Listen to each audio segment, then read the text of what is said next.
Hey, ladies! Welcome to another episode of Kenya Knows. My name is Kenya Winston, and I am back with another video for my ladies who love football. This is going to be a drama filled video because a lot has gone down these past 2 weeks. There is a lot to unpack.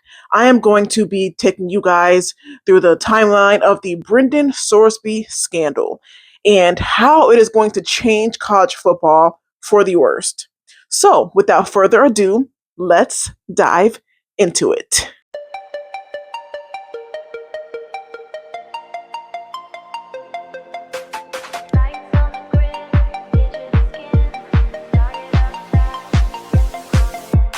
Lights on the grid, digital skin. So, who is Brendan Sorsby? He grew up in Denton, Texas, where he played baseball and football for Lake Dallas High School. While in high school, he was named the Denton Record Chronicle 2021 Quarterback of the Year. He was a three-star recruit and committed to play college football at Indiana over offers from Abilene Christian, Army, Delaware, Fordham, Lamar, Navy, Texas A&M, and many more. He did not start off his freshman year at Indiana in a great place. For example, during a week one game against Ohio State, he only completed 16 passing attempts for 58 yards. He was then replaced by the third game against Louisville, and when he started the seventh game against the Rutgers, he remained the starter for the rest of the season. But he then entered the transfer portal in November 2023. He then transferred to the Cincinnati Bearcats in December of 2023. He became the starter and he spent the entirety of the 2024 season there. And after a solid start to the 2025 season, he was named a semifinalist for the Davy O'Brien Award. During that season, he even tied Desmond Ritter's school record for touchdowns with 36 total. He would then enter the transfer portal again. Now he's at Texas Tech, and this is where things get sour. So what went wrong? On April 27th, 2026, Sorsby checked himself into rehab for a sports gambling addiction, where he placed thousands of bets on sporting events using online betting apps. College football, under NCAA rules, says betting is against the law. He was then denied his request for reinstatement of eligibility for the 2026 season, meaning the NCAA suspended him for the entirety of the 2026 season. On May 29th, 2026, Sorsby admitted to placing over $90,000 in bets for over 4 years, including 40 bets on his own team. He used family and friends' gambling accounts to evade detection. According to court documents that were filed by Sorsby's representatives, he made at least 40 wagers on Indiana football or individual members of the Indiana football team.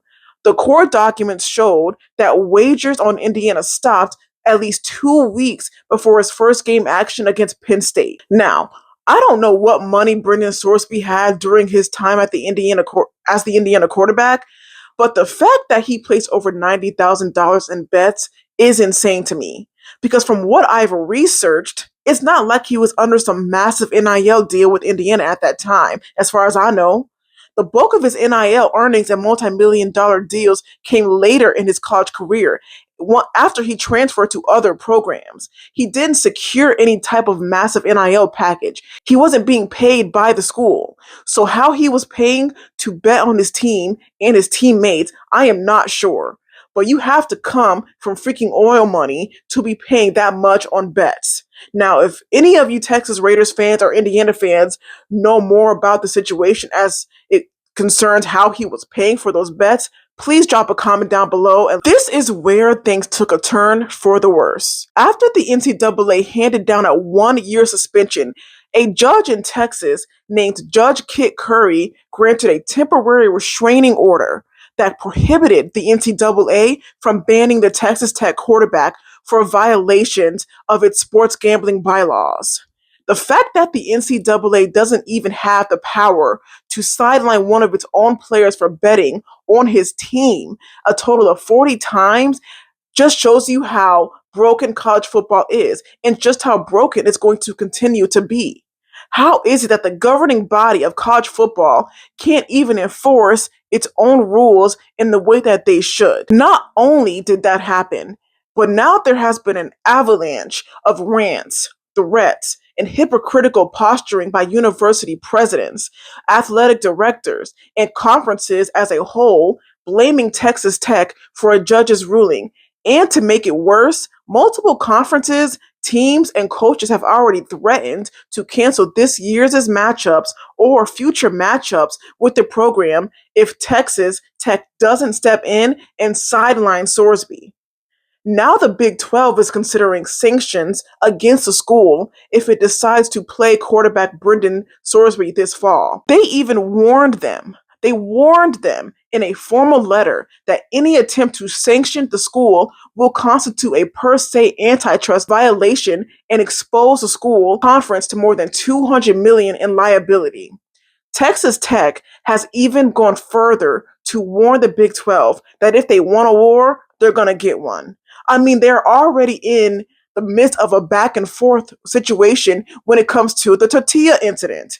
Remember, just 2 weeks before kickoff in the 2025 football season, the Texas Tech tradition of tossing the flour disc onto or near the football field on the opening kickoff and subsequent touchdowns made other league members uncomfortable.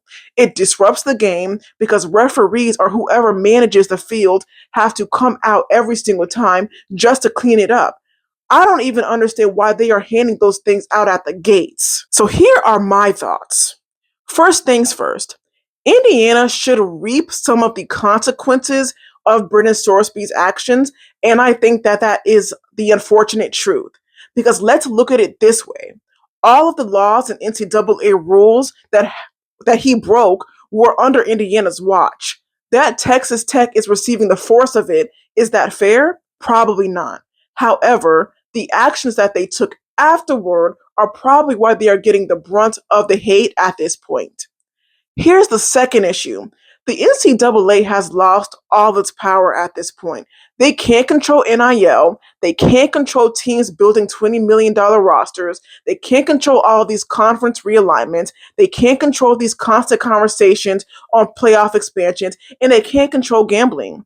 Apparently, they can't even control state judges, which I guess makes some sense. But still, what in the world? The fact that a state judge can basically overrule the NCAA is ridiculous. And the third issue is the fact that I don't feel that Brendan Sorsby took accountability for what he did. You checking yourself into rehab was a joke, in my opinion. It had nothing to do with mental health. He has no idea how his actions are going to affect college football for years to come. He just set the tone for multiple college players who are receiving these lucrative NIL packages to bet on games if they aren't already, possibly get caught, but know that they can hire good enough lawyers to then turn around and file lawsuits and restraining orders against the governing body of college football in order for them to be able to escape all consequence and be able to play. That is how you know college football is about to be the wild, wild west, even though it technically is already. Now, do I have some hope that things will get better? Maybe. But what this entire situation has shown me is that it is going to get better later than sooner. Here is how I think Texas Tech should have and should continue to handle the situation. First of all, they need to go ahead and bench Brendan Sorsby for the remainder of the 2026 season. He can keep his scholarship, he can play for the scout team, he can get his degree and graduate, but he should not be allowed to play for the starters in the 2026 season, and I think that's more than fair. Another thing they should do is take accountability for the actions that they took to keep him on their team, and they need to force him to release a public apology. I just feel like there has been no accountability taken in regard of your team. Your star quarterback, who was supposedly the leader of your team, should not be hiding behind lawyers and restraining orders so he can bypass rules and regulations that were enforced on the entirety of college sports for a reason. That's not fair for the other players, which is why other conferences are threatening to cancel their matchups. There is a certain type of professionalism that they expect other teams and programs to have. And at this point, Texas Tech doesn't meet any of those requirements at all. However, I will say it, and in a sad way, the NCAA brought this on themselves. They aren't strong enough anymore to be able to enforce the rules, and that was proven during this entire case. I think what the NCAA needs to do is bring people in there who care about the sport, who care about the players, someone who will be an advocate for the players and the sport as a whole. They need somebody strong and willing to make the hard choices. Even though I think they did make the hard choice in this case, there was just not enough. They are weak and spineless. 3 days later. So after all of this, Brendan Sorsby has decided to enter his name into the NFL supplemental draft. His decision is based on the fact that a multitude of legal activity over the past week further muddled his path to play in 2026. Cody Campbell, who is the chairman of the Texas Tech Board of Regents, is the one who made the announcement. The legal activity that forced Sorsby's hand is when the Big 12 filed for a federal injunction Monday morning for the right to discipline Sorsby under its rules.